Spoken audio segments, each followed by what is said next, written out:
Check one, check.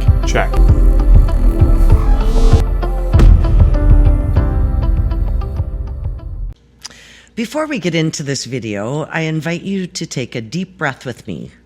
Not to fix anything, but just to be present.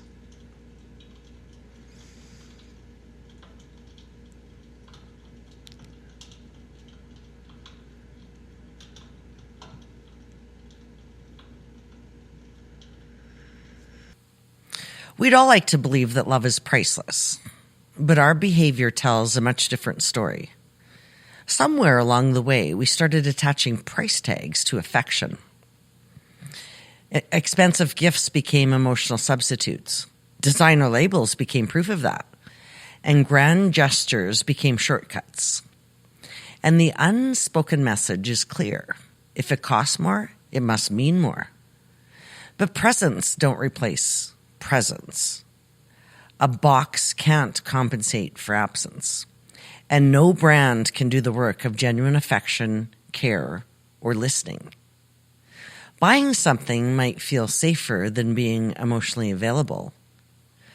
Gifts don't require vulnerability. Presence does. So we spend instead. We're told the right necklace will say what we can't say. The right watch will make up for lost time. The beautiful ring will heal distance. But love doesn't live in objects. It lives in tone, in follow-through, in how safe someone feels around you. When love becomes a purchase, relationships actually turn transactional. Who spent more? Who tried harder? Who did enough? That isn't connection, that's accounting. Real love is felt in consistency, in remembering, in showing up without being prompted. Most people would trade 1,000 gifts for one person who actually stays. Love isn't something you wrap up.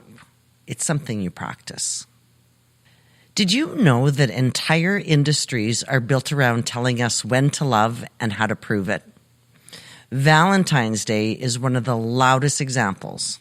Not because love is wrong, but because the messaging is wrong, and it's everywhere. Chocolates, flowers, diamonds, limited time offers. Buy this, book that, and do it now. Marketing doesn't just sell products, it sells urgency, comparison, timelines, and the more money we spend, the more we must care. Love becomes something you're expected to perform on cue. And if you don't perform it correctly or visibly enough, it's viewed as a failure. That pressure doesn't bring people closer together. It actually creates anxiety. So for people in relationships, it turns connection into obligation. And for people who are single, it can feel extremely isolating.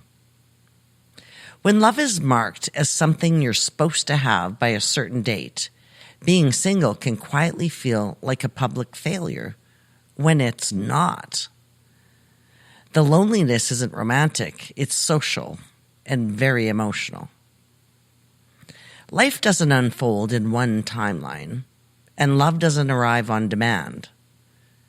Presence doesn't create comparison, marketing does. Presence doesn't make people feel behind, but timelines do. And love in its real form doesn't arrive with a receipt. It should be lived, felt, and appreciated every day of the year, not just this one day. There's nothing wrong with you if your life doesn't match an ad. You're human, living in a culture that profits from telling you otherwise. If something in this episode landed with you, you don't need to do anything right now. Just notice what's already shifting within you, and let that be enough for today.